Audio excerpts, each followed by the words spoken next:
इतना ही कहूंगा, supreme court ने बहुत स्पष्ट किया था कि इलेक्शन कमीशन ने जो प्रक्रिया अपनाई है उसमें कोई कमी नहीं है। यहां तक कि बार बार इलेक्शन कमीशन ने राहुल गांधी जी और अन्य विपक्षी नेताओं को निमंत्रण दिया, जब जब आरोप लगे, चाहे वो ईवीएम का आरोप हो या फिर वीवीपैट को हाईजैक करने की बात हो, ईसीआई के खिलाफ, उसके कामकाज के खिलाफ आरोप लगे, हर बार इलेक्शन कमीशन ने खुले मन से निमंत्रण दिया कि आइए, सबूत दीजिए, चर्चा कीजिए, एफिडेविट दीजिए। कुछ भी नहीं किया, ना सबूत दिए, ना मीटिंग में आए, ना एफिडेविट दिया, केवल मीडिया में आकर आरोप प्रत्यारोप लगाए और कीचड़ उछालने का काम किया।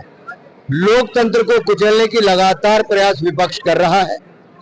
राहुल गांधी जी के नेतृत्व में 90 चुनाव कांग्रेस पार्टी हार चुकी है और हार का ये सिलसिला उनका बिहार चुनाव तक जारी रहेगा।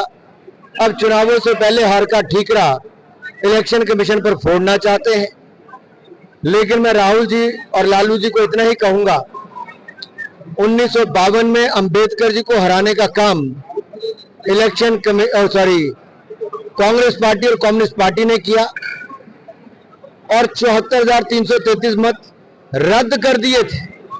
अंबेडकर जी मात्र 14,561 वोट से हारे थे। तो कांग्रेस ने तो पहले चुनाव से ही लोकतंत्र की हत्या शुरू कर दी थी।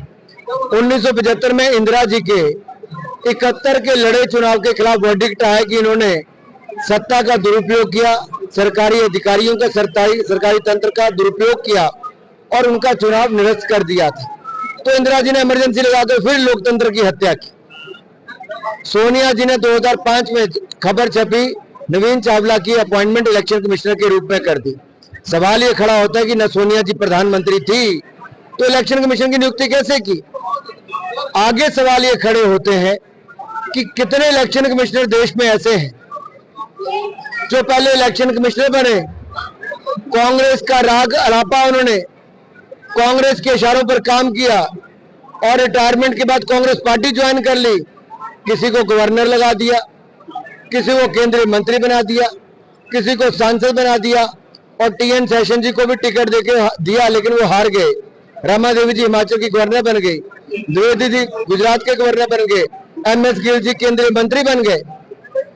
सवाल ये खड़ा होता है कि कांग्रेस ने संवैधानिक संस्थाओं के साथ खिलवाड़ किया था और आज उनके ऊपर वो कीचड़ उछाल रहे हैं। तो लगातार गवर्नमेंट स्कूल, बॉय स्कूल जो है हमीरपुर में, वहां पर और इससे पहले एक इसके साथ साथ कांगू में, दोनों जगह पे शूटिंग रेंजेस बनाई गई इंडोर 10 मीटर की, लेकिन बंद कमरे में ताला लगा के बंद करके रखी है। दुर्भाग्य है, जो सुविधाएं खिलाड़ियों के लिए होनी चाहिए थी वहां पे ताले लगे पड़े हैं।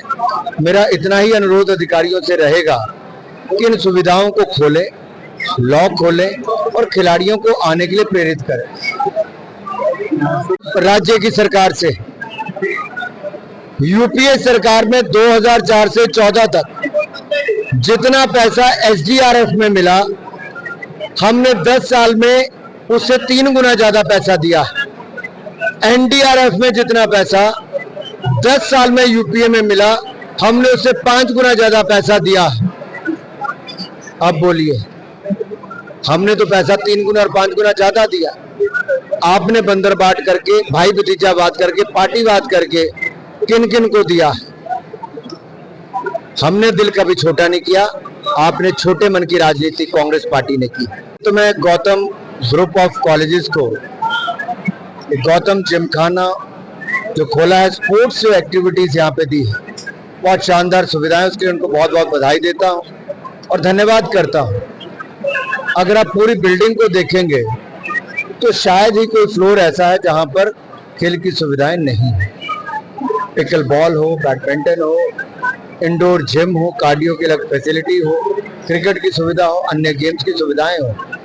तो इससे पता चलता है कि शिक्षा के साथ साथ खेलों के लिए भी सुविधाएं दी है और एक क्लब का कल्चर जो यहाँ पे शुरू कर रहे हैं। इससे जो प्रधानमंत्री जी कहते थे फिटनेस का डोज आधा घंटा रोज, तो फिट इंडिया कैंपेन में भी बहुत उपयोगी होगा। शिक्षा में तो शानदार काम गौतम ग्रुप ऑफ कॉलेजेस ने किया ही था, लेकिन अब ये स्पोर्ट्स का क्लब बनाकर मुझे लगता है कि शानदार सुविधा दी है। अगर आप इसके टॉप फ्लोर पे जाएंगे तो बहुत 360 डिग्री व्यू जो हमीरपुर का दिखता है वो अपने आप में बहुत खूबसूरत है।